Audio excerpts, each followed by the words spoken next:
I filed for divorce after learning my husband was spying on me with a hidden camera to prove I'm lazy and worthless.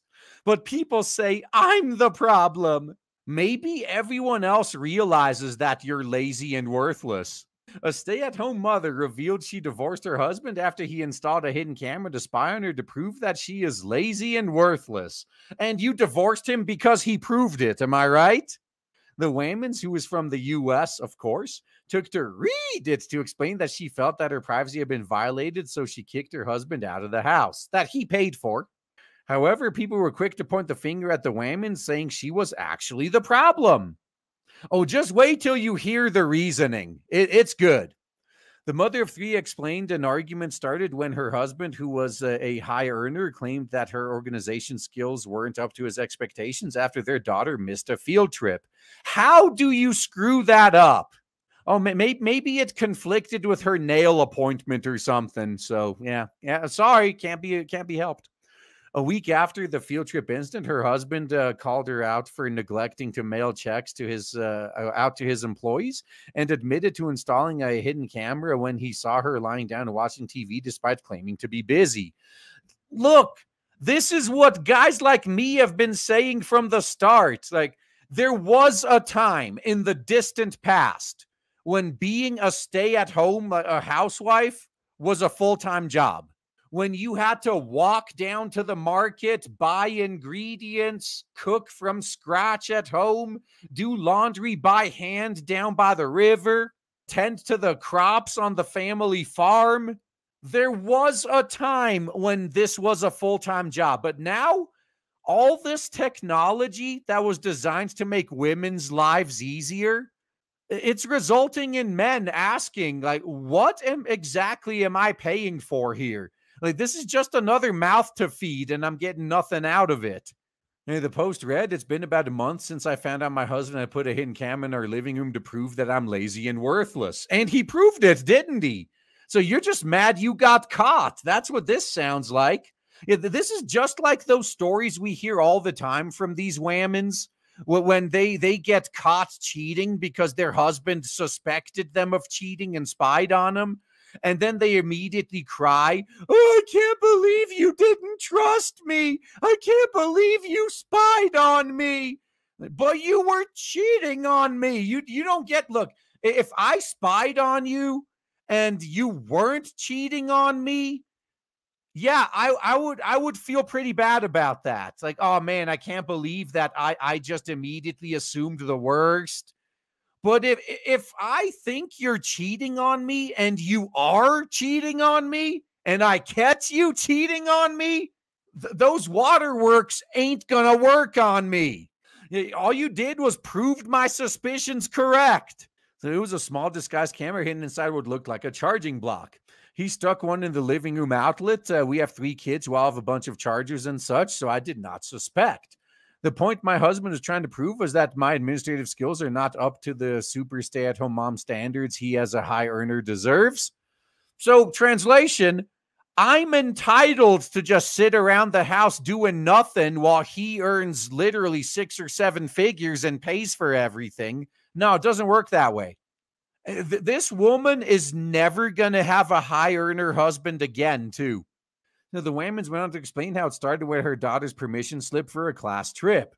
She continued, I admit things happened and we missed the submission deadline. I had made a note to fill out the forms on another day since it was a task I need to be 100% focused on. Okay. This has to be a joke. You need to be 100% focused to fill out your kid's permission slip for a field trip. I think we know the mental capacity of this woman. Is it any wonder the guy wanted to prove that she's lazy and worthless? I think he didn't even need to prove it. She just proved it herself. Like, yeah, I am lazy and worthless. So what? It became the start of a new month, and that's when I do most of the shopping and tracking of household bills and subscriptions. Oh, I couldn't fill out a permission slip because I was shopping. I do daily cleaning, but we use a service for deep cleaning and landscaping that I had to supervise. Oh, okay. Oh, I had to be sitting there watching other people work. I couldn't be bothered to fill out that permission slip. Long story short, my 60-year-old calls my husband after picking up her sister or picking sister up, saying that she was crying because she can't go on her trip. My husband drives to the school to beg them to let him fill out the forms in the office. Thankfully, they let him since it was the same day. I apologized profusely. Yeah, something tells me this is probably a common occurrence. Look, so this guy, by the way, he was probably at work. He was actually at work earning money. He left his job, drove over to the school, filled out those forms, got that kid on her field trip. You couldn't be bothered to fill out those damn forms over about the time span of a month. Yes, you are lazy and worthless. Why are you surprised people are siding with your husband? You are lazy and worthless. So she claimed that her partner laid into her about her communication and bookkeeping skills. Yeah, like literally, what does he have her around for? She's just a parasite. She's another mouth to feed. I bet he does all the housework too, probably. And she added, I yelled back because his work is concentrated while my work at home has a bunch of moving parts and emotional labor. They always resort to that. But emotional labor. Yet they can never seem to cut it in a cutthroat corporate environment where these men are. Funny how that works. Though as well, and I do all the behind the scenes. He digs his heels in about how I wasn't as busy, needed to do easy things better. He's right. A week later, he picks a fight about me not going that day to mail checks out to his employees when I could have done it the next day. Now, look, that might be a good argument if you don't already have a history of forgetting. You thought the same thing with that permission slip. Why do I need to fill out that permission slip now when I can just do it the next day? And look what happened. You clearly cannot be trusted. If no one micromanages you and forces you to do these things on time, they're not going to get done. Now, he admits to the camera and starts citing proof of times I was on my phone that automatically equals goofing off. I was on my phone researching meals to fit my daughter's dietary restrictions while keeping her healthy as a ballet dancer.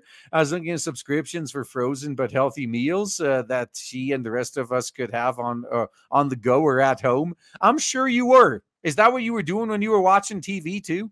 The fact that he took offense to me occasionally laying down when I was researching, or that I had to take a TV break before preparing dinner, did it for me. So let me guess, though, the catch is that said TV break was like 10 hours long, right? So he knew that my days are crazy during the first days of the month, which was when the permission slip debacle happened. I kicked him out of the house that he owns, that he pays for. And it's been a month, and friends have been saying that I'm missing the fact that there are others out there who would not disregard the things I do to make being high earning possible. No, you don't do anything that makes this possible. And that's why so many men are checking out of relationships. A lot of high-earning men are single. Somehow they're doing this without parasites like you. Why is that? You're not as necessary as you think you are. Now, I ended up seeing an attorney and just filed for divorce because I feel violated and devalued. Am I the asshole? Yes. Yes, you are. You are. And look, you're going to get it. You're going to end up in one of Taylor the Fiend's videos crying on TikTok that you threw away the perfect life and the perfect husband because you couldn't be bothered to do the easiest of tasks. And many critics thought the mother should take accountability for her actions, and as they say, her tasks were fairly low maintenance. One person wrote, the clincher for me is that your 16-year-old called her father instead of you to help her out of a jam that you created. Yeah, that's true, isn't it? The 16-year-old knew. I can't rely on that lazy, useless bitch. If I want something done, I call dad. No, I'm not convinced you're as reliable as you think you are. Divorce him if you want to, but you're the asshole on your parenting priorities. Yeah, you'll be doing the guy a favor at this point. I'm sure he's going to do fine, even if you steal the house and take half the stuff. He's probably going to recover and do just fine. You're not, though. You're in for a rough life. Another said, describing filling out a permission slip as something you have to put off because it requires intense and uninterrupted focus is just wild. Yeah. Look, you know what? Maybe this is just the boomer in me talking. Maybe permission slips nowadays are like 3,000 word essays you have to fill out. But when I was a kid, it was one sheet of paper, hence the name, permission slip. One slip of paper, one sheet of paper that had a description of what the event is. And at the end, it was just a fucking signature. That's it. You read the one page. Okay, so that's what they're going to be doing. And you sign on the line at the bottom. That's it. If you can't be bothered to do that, yes, you are useless and lazy. Now, someone else said, right? You need 100% focus over an entire day to sign out a child's permission slip forms, work on your time management. Yeah, she couldn't do that because her favorite sitcom was doing a marathon that day. And there's not enough time in between commercials to sign your name on a line, right? So a fourth said, also her 16-year-old does the school pickups for the younger kids. No, that's a good point too. How could I have missed that? The younger kid is doing the work. Yeah, the more I hear about this, yeah, she is lazy and useless. And from this, I would imagine the oldest also does the morning drop-offs, most likely. I can completely feel the working partner's frustration. If you can't trust your spouse to be pulling their weight, it makes you nervous all the time. What else is slipping through? She almost missed the deadline to mail out paychecks to employees. Yeah. Yeah. And once again, if it could have gone out the next day, I would normally be on her side. Like, yeah, look, we still got a week's buffer and you're mad that I did it on Tuesday instead of Monday. Like, normally I would be like, yeah, that's a little bit of an overreaction. But this woman has a history of pushing off easy tasks until the deadline like just completely lapses. Yeah, she needs to be micromanaged. She needs to be kept on a leash. So that would make me sweat. A loss of confidence in your spouse is hard to come back from. Yeah, like again, this woman's going to end up in Taylor the Fiend's videos. Like she's going to be crying on TikTok about how bad her life is now that she divorced her husband. But it's totally going to be his fault, though. I wonder if she's ever going to reach the point where she apologizes for being lazy and useless and begs him to take her back. I doubt it. I mean, miracles do happen, though. It's possible it might. But yeah, in this story, I was going to say, unless there's more to it we're not hearing, I'm on the guy's side. But this is one of those stories that I use as anecdotal evidence a lot of times. You only heard her side of the story.